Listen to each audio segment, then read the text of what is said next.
ডিম মারে।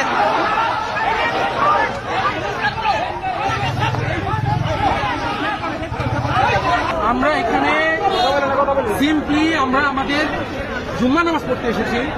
আমাদের রাজনৈতিক প্রোগ্রাম আরো পরে। নামাজ পড়ে বের হওয়ার সময় শুধু হামলা করা হয়নি,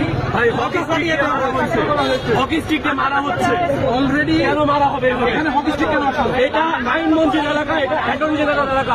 তারা সংবিধান থেকে এটা কোন সংবিধানের নিয়মের মধ্যে পড়ে যে তারা গায়ে হাত তুলবে আমাদের?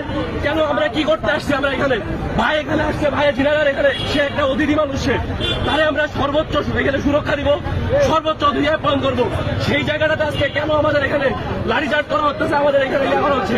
নামাজের আগে পর্যন্ত এখানে 2 গাড়ি পুলিশ ছিল, নামাজের ঠিক আগে পুলিশ সরাই নেওয়া হলো। এখান থেকে এখানে কোনো প্রশাসন ছিল না। তারা আমাদের পপুলারিটি থেকে ভয় পায়। কথা বলতে কথা বলেন ভাই ভাই বলেন ভাই। এই ঘটনায় আপনি কোনো মন্তব্য করবেন কিনা?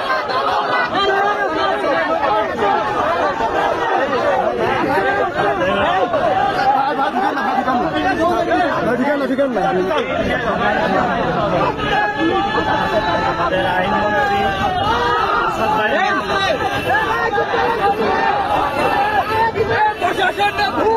আমাদের আইনমন্ত্রী আসাদুজ্জামানের নেতৃত্বে আমরা মসজিদ থেকে বের হওয়ার পরে ছাত্র দলের হকি স্টিক দিয়ে আমাদের উপর সশস্ত্র হামলা চালাচ্ছে এবং এখানে ইসলামী বিশ্ববিদ্যালয়ের ছাত্র দলের আহ্বায়ক। আমরা মনে করি যে ডিরেক্টলি আইনমন্ত্রীর তত্ত্বাবধানে হয়েছে এবং আইনমন্ত্রীর এই বিচার একদিন আমরা ইনশাআল্লাহ